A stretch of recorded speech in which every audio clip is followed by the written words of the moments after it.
चिव चिमणी काय ग चिव, वेळ झाली अभ्यासाची, चला हातात वही घेऊ. तर मुलांना, आधीच्या व्हिडिओमध्ये आपण पहिल्या भागामध्ये बघितले की 5 व्यंजने बघितले होते. ते क, ख, ग, घ, अंग. तर आजच्या दुसऱ्या भागामध्ये आज आपण त्याच्या पुढचे व्यंजन बघूयात.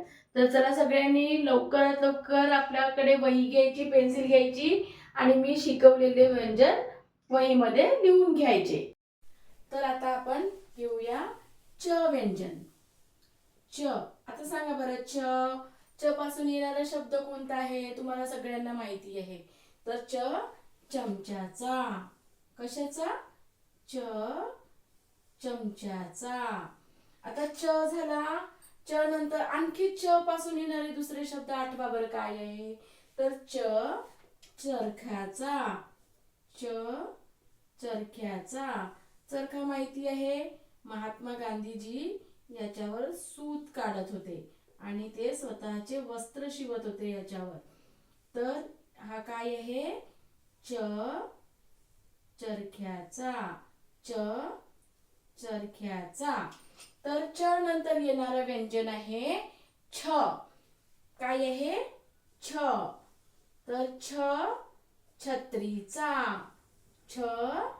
छत्रीचा. छत्रीचा. आणखी सांगा बरं, पासून येणारा शब्द काय आहे? छ. आता घरावर आपल्या काय असते? छत असते. काय असते? आपण जेव्हा असं घरावर तयार करतो, तर घरावर जर छतच नसेल तर आपल्याला काय लागेल? ऊन, वारा, पाऊस, हो की नाही? तर छताचा. छताचा. हे छत आपण जेव्हा गाई वगैरे पण आपण बांधतो, तर त्या ठिकाणी सुद्धा त्यांना मुद्दामहून छत बांधल्या जाते. कारण छत म्हणजे तुम्ही काय म्हणता? शेड. तर हे छत नसेल तर त्यांना पण ऊन लागेल, पाऊस लागेल, तर हे छत बांधणे फार आवश्यक असते. तर आता काय म्हणायचं? छताचा. छताचा. आता आपण 2 व्यंजन शिकलेलो आहे. तर कोणते कोणते? चमच्याचा. चमच्याचा. चरख्याचा. चरख्याचा. छत्रीचा. छत्रीचा. छताचा. छताचा. आता यानंतरचं येणारं व्यंजन आहे तर जहाजाचा. जहाजाचा. जहाज माहिती आहे तुम्हाला? जहाजामध्ये आपण हे जहाज कशावर चालतं? पाण्यावर चालतं, बरोबर की नाही? तर याला काय म्हणायचं? जहाजाचा. जहाजाचा. आता पासून येणारा दुसरा एक शब्द आहे जग. आपण ह्या जगामध्ये पाणी भरतो आणि ग्लास मध्ये टाकतो, हो की नाही? तर म्हणायचं जगाचा. जगाचा. जगाचा. आता नंतर येणारं व्यंजन कोणतं आहे? तर काय आहे? तर झबल्याचा. झबल्याचा. आता झबला कशाला म्हणतात बरं? तर लहान बाळ जेव्हा जन्म घेतं तेव्हा आपण त्याला छोटे छोटे फ्रॉक घालतो की नाही? तर त्या फ्रॉकला काय म्हणतात? झबला. तर झबल्याचा. झबल्याचा. आता पासून येणारा दुसरा एक शब्द कोणता आहे सांगा बरं? तर झरा माहिती आहे तुम्हाला? झरा. जेव्हा वरून खाली पडतं, पाणी खाली पडतं पहाडामधून, तर त्याला काय म्हणतो आपण?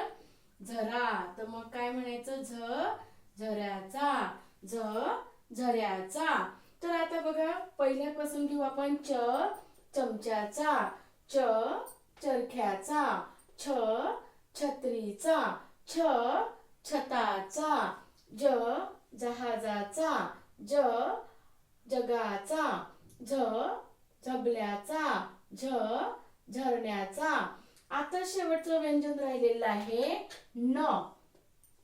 हे जे व्यंजन आहे, हे व्यंजन फक्त आपण संस्कृत मध्ये उपयोगी येतं. याचा संस्कृतमध्ये आपण उपयोग घेतो. तर जसं आपण लिहिताना संस्कृतमध्ये काय लिहितात, व्यंजन. आपण कसं लिहितो व्यंजन, व्यवर अनुस्वार देतो आणि ज आणि न अशा प्रकारे लिहितो. पण संस्कृतमध्ये असं न लिहिता याला न लावतात. व्य आणि हा न, वेन ज न, अशा प्रकारे हे व्यंजन लिहिले जाते. तर जास्तीत जास्त उपयोग याचा फक्त संस्कृतमध्ये केला जातो, मराठीमध्ये याचा उपयोग होत नाही. तरी सुद्धा ते मूळाक्षर असल्यामुळे आपण मूळाक्षरामध्ये त्याला सामील केलेले आहे, समावेश केलेला आहे. तर परत एकदा आपण याची उजळणी करूया.